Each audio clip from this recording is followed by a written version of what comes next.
हमारे पैगंबर हज़रत मोहम्मद मुस्तफ़ा सल्लल्लाहु अलैहि वसल्लम की अज़मत को न सिर्फ मुसलमान बल्कि गैर जानिबदार गैर मुस्लिम मुसन्निफ़ीन भी तस्लीम करते हैं।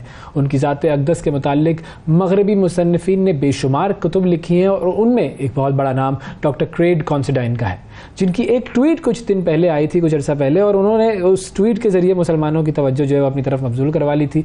उन्होंने पैगंबर इस्लाम सल्लल्लाहु अलैहि वसल्लम के मुताल्लिक़ कई कुतुब तहरीर की हैं। हर किताब में उनकी अज़मत की दास्तान बयान की है। उनकी ताज़ा तरीन किताब जो है उसका क्या नाम है? Humanity of Mohammad, peace be upon him. और इस वक्त मुसलमानों और नॉन मुस्लिम्स में यकसा मकबूल है, मतलब हर शख्स इसको पढ़ रहा है और बहुत बेहतरीन किताब ये लिखी गई है। ट्वीट जो उनकी मशहूर हुई थी, जिसकी तरफ लोगों की तवज्जो गई पाकिस्तान में भी बड़े पैमाने पर, उस ट्वीट में उन्होंने कहा यह था कि मैं एक अमरीकी ईसाई हूँ और पैगंबर इस्लाम सल्लल्लाहु अलैहि वसल्लम की हुर्मत का दिफा करने की सलाहियत भी रखता हूँ और इसके लिए हरदम तैयार भी हूँ। वाह।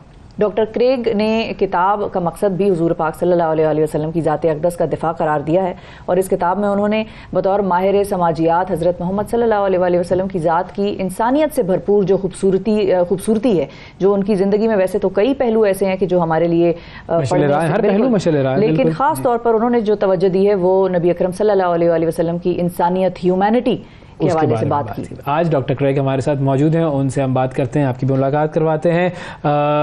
डॉक्टर क्रेग, अस्सलाम वालेकुम and welcome to the show. Greetings, thank you for having me.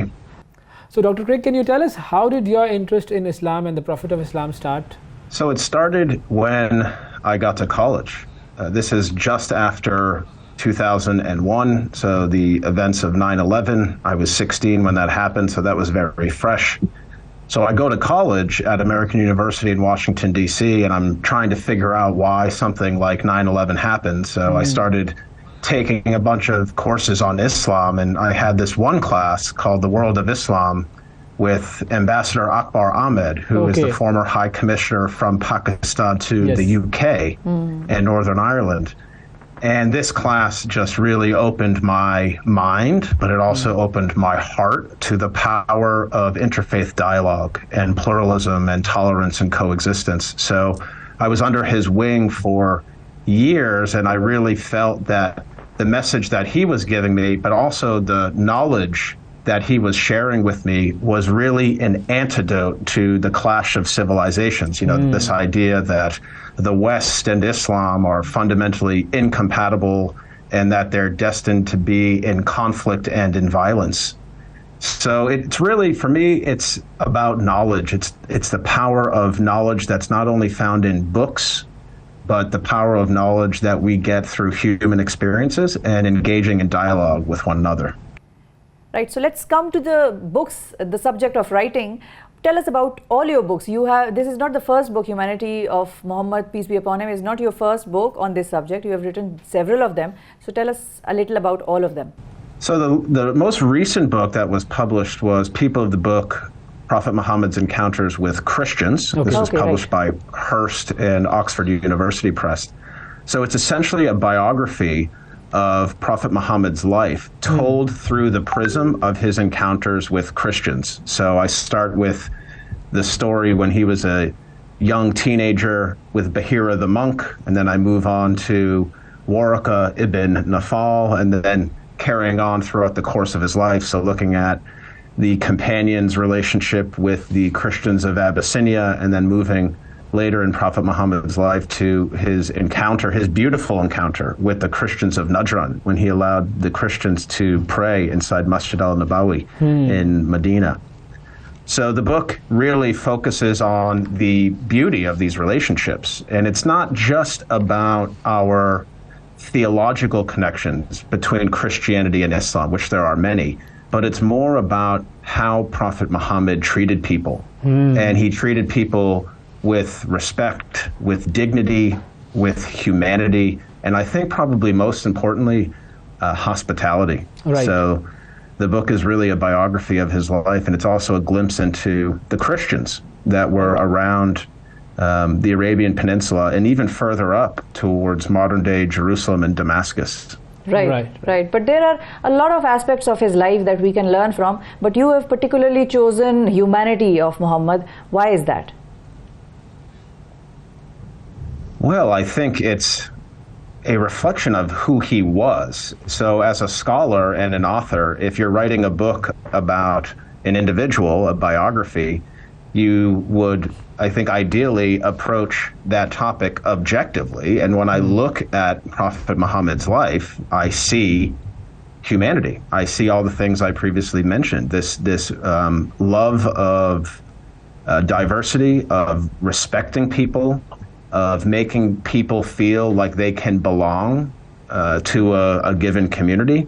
And I think that his character and his life and his legacy of this humanity is more important now than ever.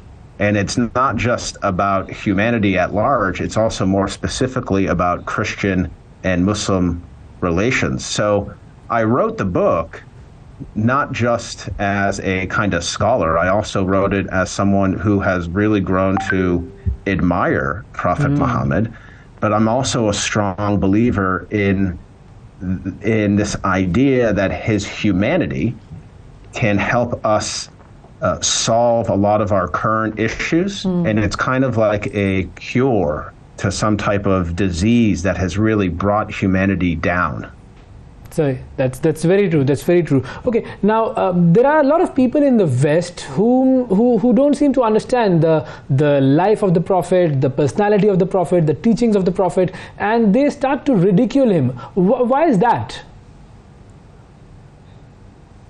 So I think there's a lot of reasons here. I think first and foremost, I think in the West there is a serious lack of knowledge, just general knowledge about who Prophet Muhammad even was.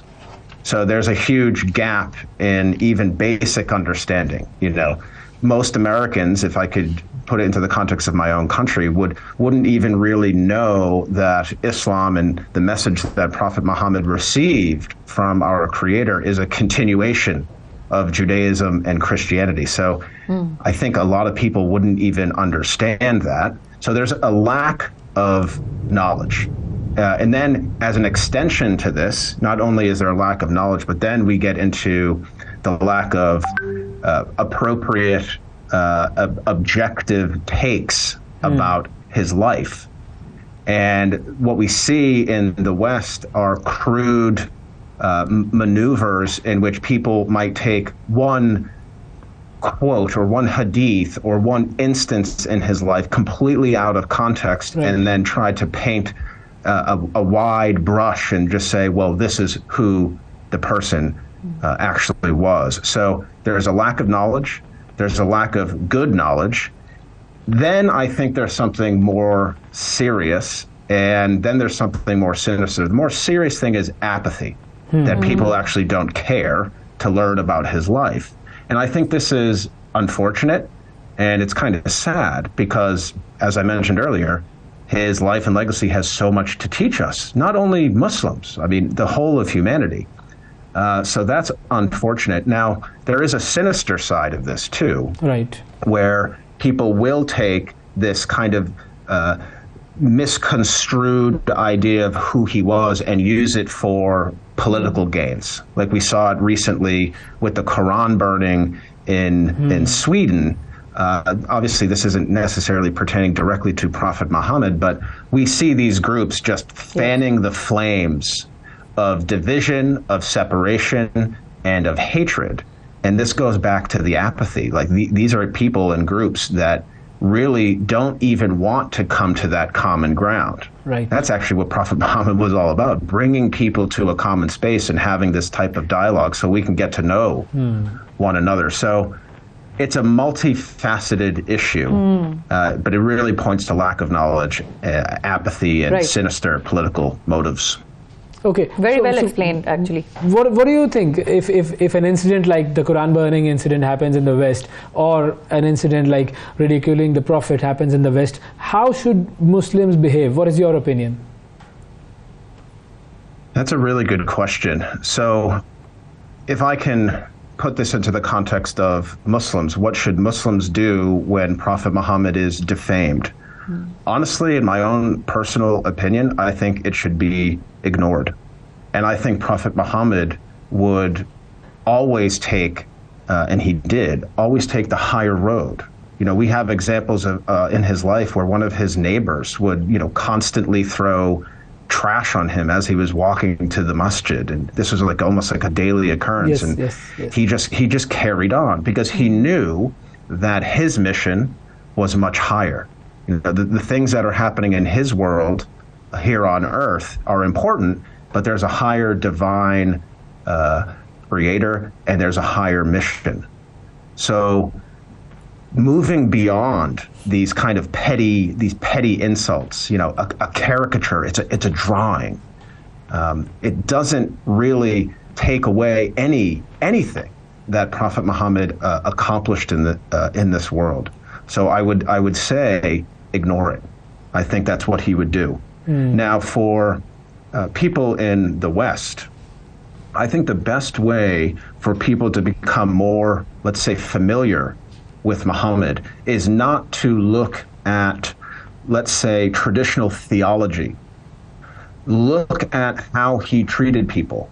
Look at how he interacted with the various tribes of Medina when he migrated there during the second Hijrah in 615. Look at how he welcomed the Christian of Najran into the masjid in Medina. Look at how he took care of women.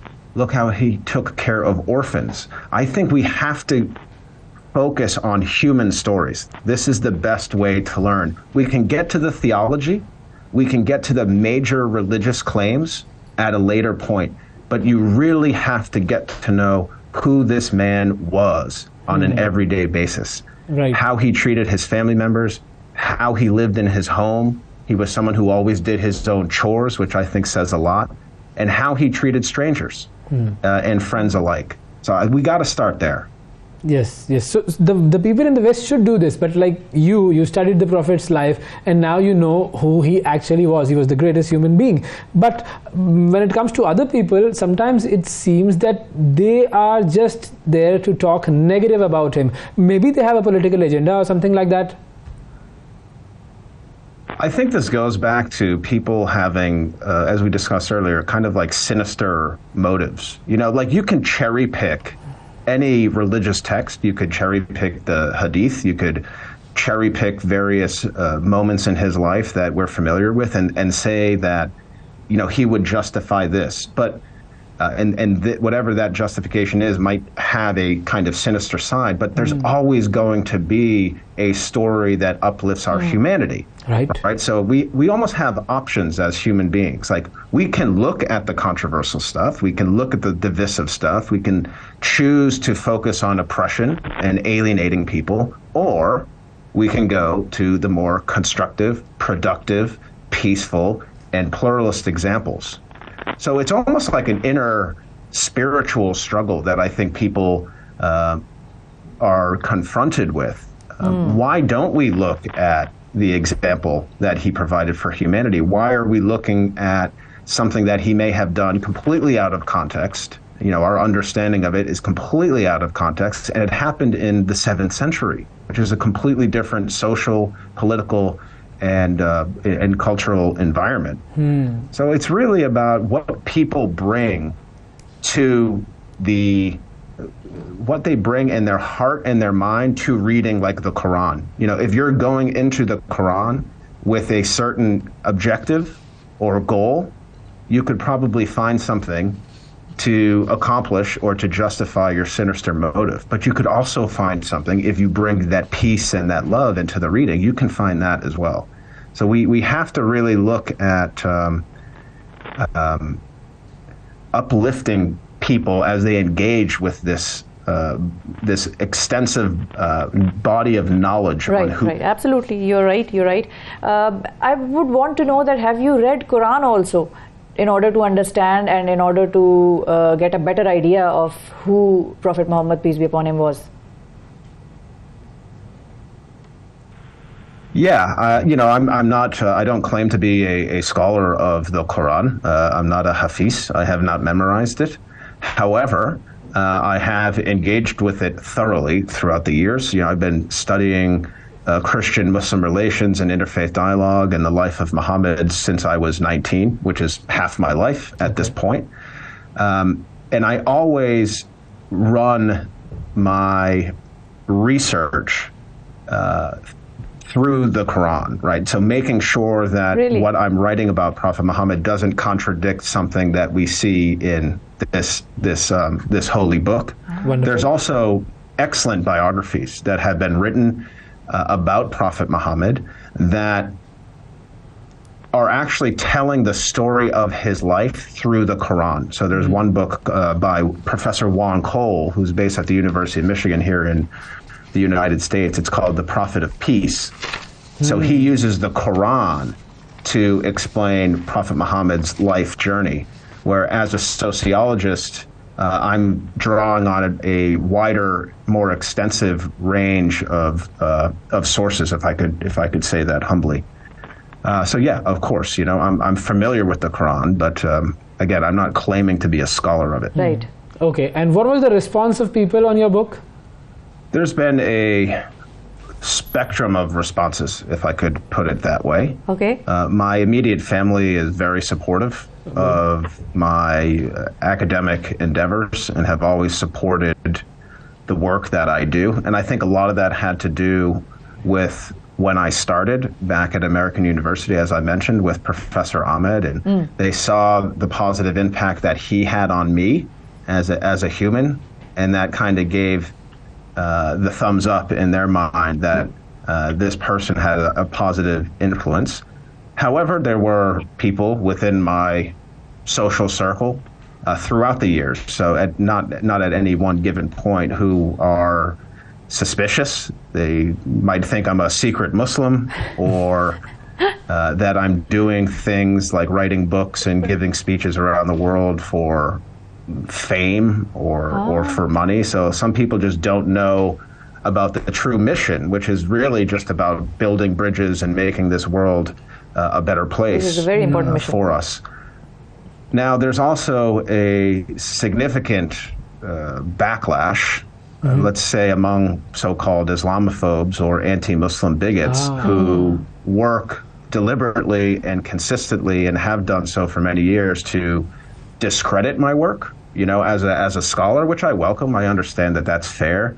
But then there's also a attempt to discredit my character. Like there's been a bunch of articles written that I'm deceptive, that I'm working and I'm being paid for by the CIA or by various international entities. So there's that. However, I'd say the bulk of the response is positive. Muslims around, the best thing that I can get is a message from a Muslim who is like, I read your book and I've never read a book about Prophet Muhammad that was written that way. Or they might say, I've never thought of it that way. I've never pictured a biography of Muhammad being told through sociological principles. So that's really, really uplifting. And the other element that's really uplifting is receiving messages from Christians who are just like, I had absolutely no idea that Prophet Muhammad even engaged in any of these activities, or that he stood for this, or that he actually even engaged with Christians. So there's a spectrum. I think in this field, given the controversy over Prophet Muhammad in the West, like, you kind of have to have thick skin. Like, I don't listen too much of the criticism. So it's just part of the nature of the work that I do. Perfect. Perfect. And we are also very, interested and very eager to read your books, Yes. all of them actually, not just the one that we are talking about particularly here. But what I would want to ask you finally is that what are the moments while reading about him, what are the moments that left you really, really inspired? Are there any? I'm sure there will be. But that's such a good question, and there's so many moments in his life or messages that he gave that I could choose, but let me refer to two. Okay. The first is the relationship that he formed with Bilal ibn Rabah, who was enslaved. He was half Abyssinian, half Meccan, if I could say that. And I think what inspires me about Muhammad's relationship with Bilal, who again was enslaved, wasn't that Muhammad merely freed him, literally like cut the chains of his shackle, cut the shackles off and liberated him. But Muhammad created a community and a society that allowed Bilal to flourish, that allowed Bilal to utilize his God-given potential, to maximize his God-given abilities. So those are two completely different things. You could just free a group of people and say, well, you're on your own. But Muhammad did that, but then he said, but I'm going to make sure that this person can thrive, that this person can live, that this person can love, and that this person can contribute to the betterment of society. So I think that's a very, very powerful story. And then secondly, I found it quite interesting in my previous book, People of the Book. Muhammad had so many encounters with the angel Gabriel. And as a Catholic, angel Gabriel is so critically important, especially to the story of Jesus. Yes. Because Gabriel Absolutely. is the angel that visited Mary, that basically brought into this world the idea of a miraculous birth and that Jesus was coming. And Gabriel, of course, is the angel that visited Muhammad in 610 in the cave on Mount Hira. Yes. And my understanding, at least what the Islamic sources say, that Gabriel visited Muhammad more than any other prophet within the Abrahamic tradition. Yes.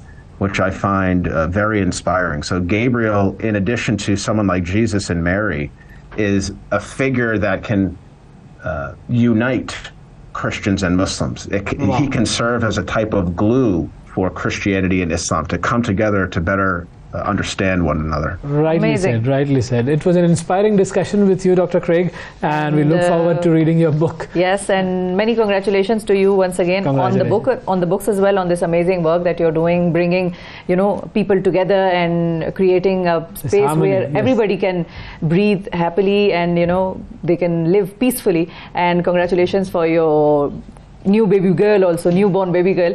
Doctor Craig के यहाँ अभी कुछ दिन पहले ही एक बच्ची की वलादत हुई, छोटी सी बच्ची की, और जब हम उनसे इंटरव्यूज़ ले रहे थे तो मतलब हम टाइम ले रहे थे उनसे, तो वो उसमें मसरूफ़ थे कि मेरी बेटी छोटी अभी पैदा हुई है और बड़ी डिमांडिंग है, तो इसलिए हमें थोड़े दिन लग गए, लेकिन बड़ी ज़बरदस्त इनके साथ डिस्कशन थी और मज़ा आया।